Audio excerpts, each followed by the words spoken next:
اعوذ باللہ من الشیطان الرجیم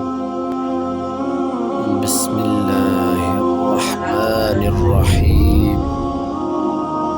رسول کریم صلی اللہ تعالی علیہ وآلہ وسلم جب قضائے حاجت کے لیے بیت الخلاء میں داخل ہوتے تو دعا پڑھتے، اے اللہ میں ناپاک جنوں اور ناپاک جننیوں سے تیری پناہ مانگتا ہوں۔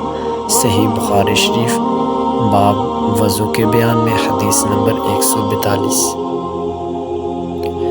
رسول اللہ صلی اللہ تعالی علیہ وآلہ وسلم نے فرمایا، جب تم میں سے کوئی پانی پیے تو برتن میں سانس نہ لے، اور جب بیت الخلاء میں جائے تو اپنی شرمگاہ کو دائیں ہاتھ سے نہ چھوئے اور نہ دائیں ہاتھ سے استنجا کرے۔ کتاب الوضو کے بیان میں صحیح البخاری شریف حدیث نمبر 153۔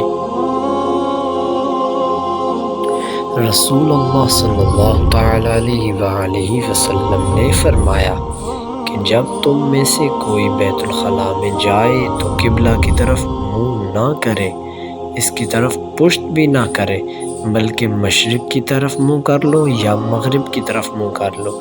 صحیح البخاری شریف حدیث نمبر 144، کتاب وضو کے بیان میں۔